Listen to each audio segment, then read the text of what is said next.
Hello everybody, it's review time, so let's not, waste any time. Roblox. Yes, one of my childhood movies, other than, Barnyard, Ant Bully, Surf's Up, Ratatouille, and Bee Movie, and Kung Fu Panda, Madagascar. Man, there's a whole lot. Shrek, Shark Tale, Incredibles. I have too many childhood movies. This is one of them. This is Blue Sky Studios' second movie. They're mainly known for the Ice Age franchise, which they ran into the ground. They also did the Horton Hears a Who, which I reviewed not too long ago. They did what was it? They did the Rio movies. Rio 2. I still remember taking that picture. That movie was in the anime section at Best Buy. It was one of the greatest pictures I ever took. It was so good. They did Epic, a movie no one remembers, which is a shame because it's actually pretty good. They did Peanuts movie, and they recently did Ferdinand. So they've had an alright track record. So let's look at this cast. Ian McGregor. It's pretty cool. It's pretty ironic that it's kind of funny that last review, I actually showed you all that I got the Star Wars prequel trilogy, and he was Obi-Wan Kenobi. And let me just say right now, has nothing to do with the review, but Disney, Bob Iger, if you are somehow, some way, if one of your executives is looking at this video for some reason, they just happen to stumble upon it, let me just tell you something. Make that Obi-Wan movie, and don't wait for it. Do it now, in order to stop the Star Wars bleeding, because Solo was a failure, both here and especially worldwide.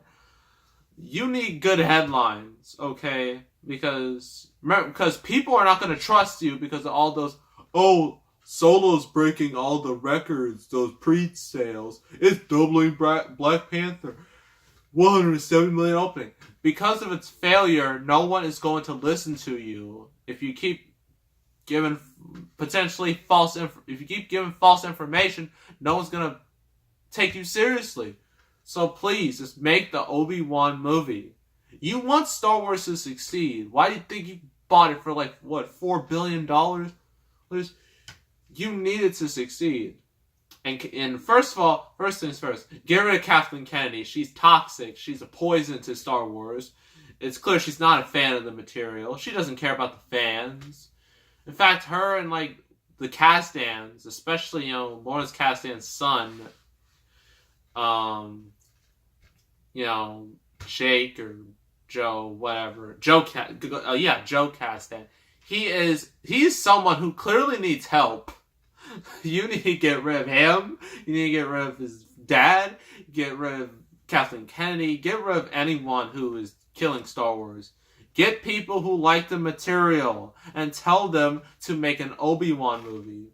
Make an Obi-Wan Kenobi movie as soon as possible, or else Star Wars is going to be dead in 3 years. Or at least by 2020, it will be dead. So that's my advice to you, Disney. Your move. You have a year and a half before episode 9, so you need to make these decisions, and you need to make them. You really need to think about these decisions. Sorry about that. Just had to say that. Who else we got? You got Halle Berry. Okay. Got Greg Kinnear. All right. Mel Brooks. He's a legend. Amanda Bynes. Oh man, this is definitely a movie from 2005. Drew Carey and Robin Williams. Oh man, that's terrible. Rest in peace, Robin Williams. Can't believe he died 4 years ago. So sad. So let's read the back. This tiny freaking paragraph. Why is this so small? Honestly, this is a kid's movie. You think you want the font to be bigger? That's what you think. What you think they would do. So fasten your seatbelts and gear up for a hilarious, heartwarming comedy that's, oh boy, I love this quote, fun for the whole family. That's a phrase that gets taken too much. I mean, you can use it for anything, really. This is fun for the whole family. This is fun for the whole family. This.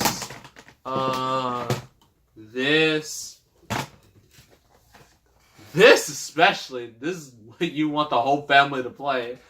Like, those are fun for the whole family.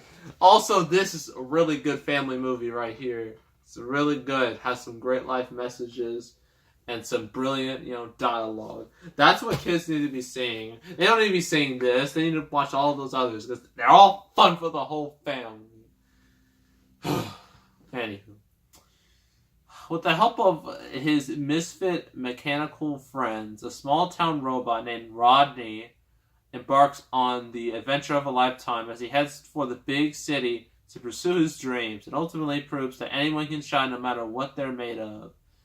Featuring an all-star voice cast and a groundbreaking visual style that pushes the boundaries of animated filmmaking, Robots is a dazzling, fun-filled feast for the eyes and a riveting good time for all ages. So, our main character, Rodney Ian McGregor, the blue robot. Yeah, he lives in a small town. Kind of has, he's working with his dad. And I forgot what he was working at, like a bar or something. Not bar, that's not appropriate. A diner, yeah. Doing dishes and stuff. Not the most ideal place to work. I mean, I work at a pizza delivery guy, so it's, ugh. Yeah. Yeah, so, he also has his little buddy right here. I forgot what his name is. I feel terrible for forgetting what his name is. But, he helps him out, but it's actually Rodney's own invention. He created this robot. And he has, I guess you could say, stage fright. He's just afraid of certain things, and he just goes crazy. So yeah, his life's not going great. But then he ultimately decides, you know what? I'm going to do something with my life. I'm going to go to the big city. I forgot what the city was called. It's like one of those movie cities where it's so big and extravagant, has all these fancy people going around. I'm just gonna call it Robotropolis because I think that's what it is. At least that's what it should be called. His parents find out, they have a heartfelt goodbye, and then he's off to the city. And I forgot to mention, you're probably wondering how this world works, how it functions. In a lot of animated movies, you're probably wondering, well, how do all these worlds function? How does a world of talking toys function? How does a world where cars function? How does all that work? How do you make robot children? Because it was clear, how do they even grow? Because you can't really grow like a robot. Well, the movie explains you gotta build your kid. Yeah, you gotta build it from piece to piece. There's no pregnancy does not exist. You gotta build a baby. That's what they do, and it's quite the innuendo to sneak into a children's flick. So yeah, Ronnie is in the big city. He meets all these people, they all do different things, and then he meets, what's his name? Fender. I think that's his name. Fender. Ron Williams. And he's more or less, Daffy from the Looney Tunes show? I don't know if any of you saw that. It was a reboot of Looney Tunes. It came out in the early 2010s.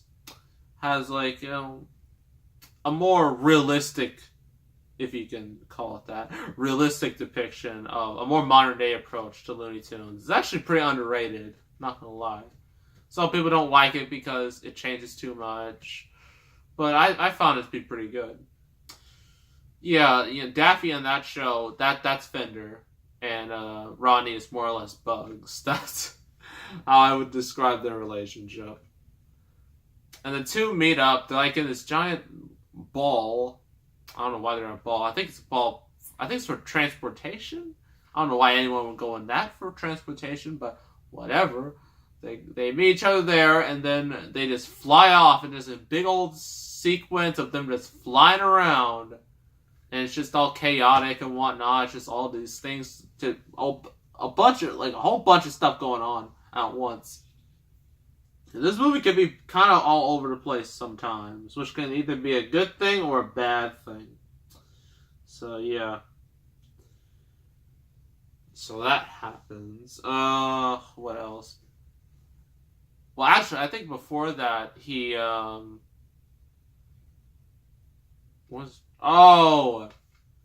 he's the villain, just trying to tell you. He has his assistant, voiced by Halle Berry. And what they want to do, they're part of like a big corporation, evil corporation, because all corporations are evil, apparently. And, they wanted sleek-looking robots, like nice-looking robots, kind of an allegory to the real world, more or less. Ronnie,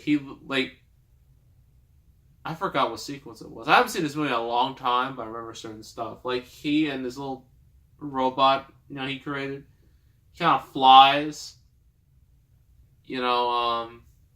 accidentally flies to the meeting, and, he's trying to tell him that he's the inventor and whatnot. Because he wants to be like big, but then he of course he gets kicked out because why wouldn't he? But eventually he meets Fender and all his his comrades. I forgot her name. I'm the worst at names. I know they have a whole group of like these robots that's kind of like they're kind of roommates, more or less. And, he's living there, and, Rodney's, enjoying this. And then everyone sees, like, he's an inventor. And, like, he can fix robots. And he does a pretty good job at it. But, of course, evil corporation man, this guy, he doesn't like it. And what he's trying to do, what he's doing is very Purge-like. Keep in mind, this came out 8 years before the Purge.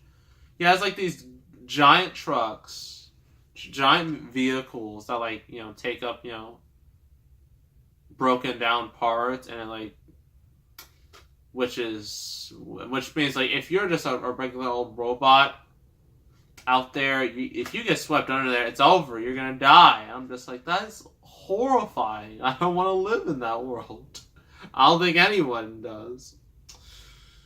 So yeah, that's his whole plan. His whole plan is basically he goes to his mother, which real kids movie villain trope. They have an evil mother, an evil parent, and they just want to take over the city and make everyone to all sleek like them. But Rodney and his friends are like, no, we stand against this. We are going, as it says right here, anyone can shine no matter what they're made of. That's what they're trying to do. And so it's basically the corporation versus, freedom and whatnot. And, yeah, it's basically the movie. Pros and cons. Pros. For 2005, the animation is really solid. CGI animation was still relatively a new-ish thing. It wasn't really perfected yet like it is today. But, it's really nice to look at. The voice acting is very good. Robin Williams, of course, because, he's really good at voice acting. He was the genie in Aladdin, so he's skilled at this. He is very good at, being Fender. Basically being more or less the comic relief. The story, although it's very predictable, it still gives you like a good message, you know, for children, whatnot. It has nothing offensive in it, besides, of course, the innuendo in the beginning. Overall, it's, you know, it's you know, nothing inappropriate really, except the beginning again. Cons. Well, the story's still predictable. That's a con, definitely. Some of the characters are just kind of there. They don't do much. They don't have much meaning. They're just kind of there just because. And that's about it. Yeah, that's about it. I'm gonna give this movie a 7 out of 10. Doesn't really hold up as well, you know, today when I saw it when I was a child. But, you know, it's still pretty good overall. So, yeah, that's Robots. Next review is a movie that I you know, there are times where I kind of don't want to, you know, plan reviews too far ahead because something might happen and it could be bad. Well, we had another one of those situations. I had it with Zack Snyder. I had it with James Franco. Just bad situations that happened right before I was doing a review. And I'm like, really? Because, you know, last year at this time, Zack Snyder, he left Justice League to be with his family after his daughter committed suicide. It's a really bad story. A horrible story. And I felt bad for the guy. And after that, just everything with the DCU just fell apart. And it's a really sad story, honestly. He's not the victim. Well, he is the victim of this whole thing. Because Warner Brothers don't care. They didn't care. And they brought in Joss Whedon, and then that's how we got the Justice League movie we have today, and it sucks. And of course, with James Franco, all the Me Too, like the Me Too movement, the Time's Up movement of like sexual, you know, harassment, sexual allegations, that type of thing. It's been in the news it was in the news all the time last year. Everyone's getting gunned down left and right. And you think this year there hasn't been that much of it in the past couple of months. It's kind of slowed down a bit. But now we have a new one.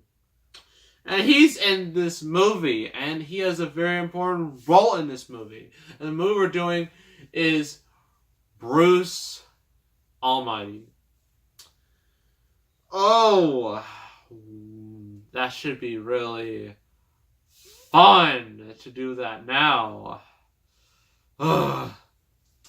So make sure to subscribe, like this video, leave a comment. I will see you all next time, and I am out.